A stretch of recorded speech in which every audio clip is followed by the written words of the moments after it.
asalaamaaleykum dal leen ak jàmm ëttu yéenekaay yi ñu xëyandool tey jile dañu koy door ak waa Sud Quotidien bii waxtaanee wàllu location yi nee nañu lii daal ak luxum la gën a méngool bu ñu sukkandikoo ci ëttu yéenekaay bu groupe Sud Communication donte amaloon nañ fi benn loi ci atum 2014 ngir wàññi yooyu le loyer dafa mel ne daal mbir yi dafa gën a takarnaase ginnaaw coow ak xëccoo yu ñu doon nemmeeku ci bailleurs yeeg locataires yi nag ba ci mujjanteel ga ñu teg bi le loi ba njiitu réew mi jox ci ab dogal ngir ñu jëmmal ko daal ni loyer di yokkoo jéggi na dayoo rawatina ci ndakaaru li jaaxal suñu naataangoo yi fare ci avenue Bourguiba nag mooy nguur gi ci boppam moo toog di seetaan moo tax it nguur googule ak courtier yi joxoon nañ leen baaraamu tuuma bu baax a baax Elimane Sall jiite kuréel bi nga xam ne moo ëmb locataires yi nekk ci Sénégal ne nguur gi war naa teg ay jumtukaay yoo xam ne daal dina tax ba ñu gën a saytuwaat ci biir commune yi wàllu loyer yi war nañ daal xoolaat bu baax a baax njëg yi nga xam ne moom lañ ciy teg te mu métti lool ci askan wi ñu des ak waa Sud Quotidien di waxtaanee naka yeneen ëttug yéenekaay yi ñu xëyandool tey jilee ci wàllu koppar yi nga xam ne moom la Ousmane Sonko ak i ñooñam jot a dajale Antoine Diome di araftu Pastef bu ñu moyul dina niilal seen parti boobule loolu tax nag kàddu yi jib fu ne Macky Sall dafa bëgg a xajamal cere bu Sonko ndax ministre de l'intérieur mooy teg ci ndoddu Ousmane Sonko moomule jaarale ko ci benn communiqué ne day jalgati ñetteelu article bu loi bi nga xam ne moo jëm ci wàllu financement parti politique yi Antoine Diome di fàttali ne parti politique yi nekk Sénégal nag bu ñu sukkandikoo ci boobule loi koppar bi ñu mën a am mënul jugee ci lu dul cotisation ak ndimbal yi nga xam ne mooy bawoo ci ñi bokk ci boobule parti wa ila suñu amalee ay manifestation koppar yi nga xam ne moo cay tukkee loolu mën nañ ko jëfandikoo wante nag duñu nangu benn koppar goo xam ne biti réew lay jógee Pastef ne du jëfee ndigal taxaw temm nar a jaakaarloog gouvernement bi président bu groupe parlementaire Benno Bokk Yaakaar di Aymérou Gningue ne yoon la ñu war a doxal Serigne Thiam jàngale ci université Cheikh Anta Diop bu Ndakaaru di xamle ne nguur gi ci boppam ñoo juum ci ni ñu gisee boobule loi mu xamal ko waa Sud Quotidien Thierno Bocoum ne moom li ko jaaxal mooy lan moo méngale campagne bi nga xam ne moom la waa Pastef doon amal te ay membre am joxe xaalis ak lile nee na benn amu ca Birane Souleye Diop bu Pastef yëkkati yi li kàddu ci biir Vox Populi ne bu dee am na parti boo xam ne dañu ko war a niilal dañoo war a door ak APR muy fàttali ne ci atum 2011 ni Macky Sall di def campagne am jëmale ci jël réew mi nag koppar yi nga xam ne moo taxoon mu jàll ci diaspora bi la bawoo Birane Souleye Diop di fàttali ne waa APR ñoo ko xamle woon Sonko taxaw temm nar a jàkkaarloog Antoine Diome ci biir critique nemmeeku tuut atum 2021 daal liñ ci doon seenu yépp am nañ ko ci ndax ci jeexital ay bés bi rek Sonko dajale na téeméeri million yu toftalu ñaar fukk ak juróom ñu des ba tey ci koppar yi nga xam ne moom lañ jagleel parti politique yi ak Antoine bi nga xam ne mi ngi wëy di dànkaafu waa Pastef ne dina niilal seen parti bu ñu sukkandikoo ci réew mi quotidien muy dellu si ci kàddu yi nga xam ne moom la maître Assane Dioma Ndiaye yëkkati ci mbir mi ki jiite Ligue sénégalaise des droits de l'homme di fàttali ni loi bi lenn rek lay tere mooy jëlee ay koppar bi ci réew maître Assane Dioma Ndiaye di xamle ne Pastef ci boppam jalgatiwul benn yoon njagasi la xelam màcc jëm ci wàllu démocratie ak élection moom it daal mbiri jaaxal na ko lool ñii nii fan la ñu nar a jëmee boobu la laaj Cheikh Bamba Dièye moo koy laajte si biir 24 heures Antoine Diome wéy di artu foofule ku jege jug taxaw temm ngir jàkkaarloog moom ci jamono jooju nag Pastef di sant ñi ko ca jàppale Birane Souleye Diop ne ñi ngi sant ñëpp rawatina ñi nga xam ne musuñu xalaat benn yoon ne dinañ ñëw jàppale leen ci boobule liggéey Le Soleil di dellu si lan moo waral boobule loi Maurice Soudieck Dione di gëstukat ak jàngalekat science politique ne bile loi li ko tax a jóg daal mooy tere bépp koppar goo xam ne day jóge biti réew ak bu mun a doon yaaya ñoo xelam màcc jëm ci wàllu constitution nag moom ne ministre de l'intérieur ci boppam moo war a fexe ba parti yi di sàmmonteeg li yoon wax bu ñu jógee ci wàllu politique ñu jàll ci dem ak dikk ak dawalkatu camion yi nga xam ne teg nañ ci suuf grève bi ñu doon amal bu ñu sukkandikoo ci Le Soleil seenu sàkkuteef jëmale ci wàllu ger ak jafe-jafe yi ñu doon nemmeeku ci tali bi loolu yëpp saafaral nañ leen ko moo tax it teg nañ ci suuf grève bi ñu doon amal bu ñu sukkandikoo ci Vox Populi Sud Quotidien moom dellu si ci bilan wu jeexital ay bés bu mbas mi fukki doomi aadama ak benn ñàkk ci seen bakkan téeméeri malade ak fanweer ak ñetti malade yu yees ñu nemmeeku ko ci ñeent fukk ak ñett ci ñoom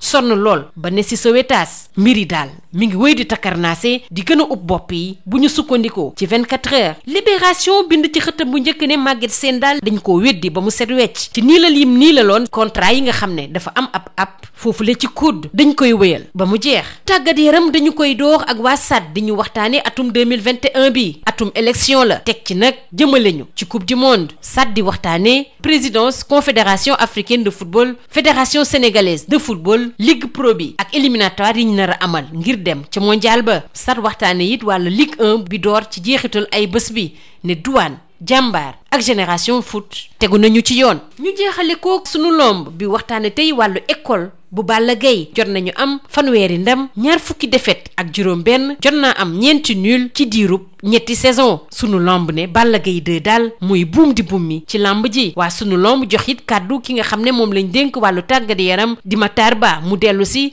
ci ndorteelu saison bi. ñu ngi xool yenn yoon la ñuy lal ngir dem ci te mu bañ a am benn rëkk-rëkk. lii moo gënoon a fës ci ëttu yéenekaay yi ñu xëyandool ñu yendoog jàmm. Bonjour. La location de locaux à usage d'habitation, la grosse arnaque, c'est le titre qui barre la une de Sud Quotidien. Le quotidien du groupe Sud Communication souligne la hausse continue des prix du loyer malgré la loi de 2014. Après les nombreuses tensions entre bailleurs et locataires suite à l'adoption de cette loi portant baisse des loyers et sa promulgation par le président Macky Sall, on assiste à une hausse drastique des prix des logements, principalement à Dakar. C'est une anarchie que l'État cautionne, soutient le confrère de l'avenue Bourguiba. Les courtiers et l'État sont affirment que l'État doit mettre des mécanismes décentralisés dans les communes et veiller à la modération des prix de location. Restons avec Sud Quotidien qui s'intéresse, tout comme la presse parue ce jour, à la levée de fonds d'Ousmane Sonko et compagnie. Antoine Diome menace Pastef de dissolution et les boucliers se lèvent. Macky freine Sonko que le ministre de l'Intérieur accuse à travers un communiqué de violer l'article 3 de la loi relative au financement des partis politiques. Antoine Félix Diome rappelle que les partis politiques ne peuvent bénéficier d'autres ressources que celles provenant des cotisations, des dons et des bénéfices réalisés à l'occasion de manifestations. Interdiction de recevoir des fonds de la diaspora, Pastef refuse de se conformer et attend le gouvernement de pied ferme. Pour Aymérou Gningue, le président du groupe parlementaire Benno Bokk Yakaar, force doit rester à la loi. Serigne Thiam, enseignant-chercheur à l'université Cheikh Anta Diop, est convaincu que l'État a fait une fausse appréciation de la loi. Dans Sud Quotidien, Thierno Bocoum, le président du mouvement Agir, se demande quel est le lien de causalité avec la campagne de levée de fonds organisée par Pastef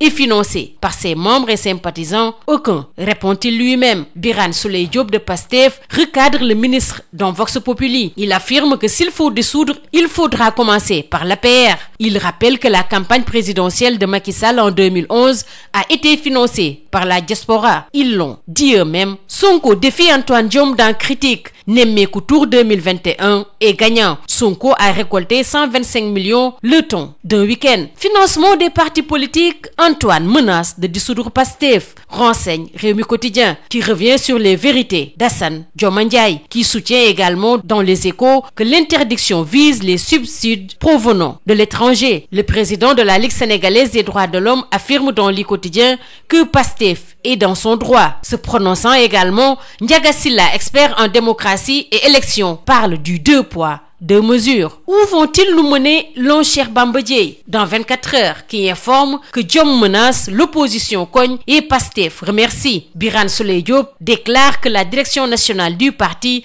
remercie tous leurs partenaires marketing, y compris les plus inattendus, pour leur accompagnement généreux dans la vulgarisation de cette initiative. Le Soleil donne les raisons d'une loi relative à l'interdiction de financement des partis politiques de l'étranger. Maurice Soudieck-Dione, enseignant-chercheur en sciences politiques, souligne que ce texte a été établi pour éviter les risques de subversion par des puissances étrangères. Et Yaye Niang, constitutionnaliste, précise que le ministre de l'Intérieur doit veiller à ce que les partis se conforment à la loi. Ces deux juristes préconise une lecture approfondie des dispositions de la loi. Après la politique, place au transport, avec les routiers qui lèvent leur mot d'ordre de grève selon Le Soleil. Leurs revendications relatives à la corruption et aux tracasseries routières satisfaites les camionneurs mettent fin à leur grève, souligne Vox Populi. Sud Quotidien revient sur le bilan du week-end de la Covid-19. 11 décès, 333 nouvelles contaminations et 43 cas graves ont été rapportés par les services du ministère de la Santé et de l'Action sociale. L'angoisse monte d'un cran selon 24 heures.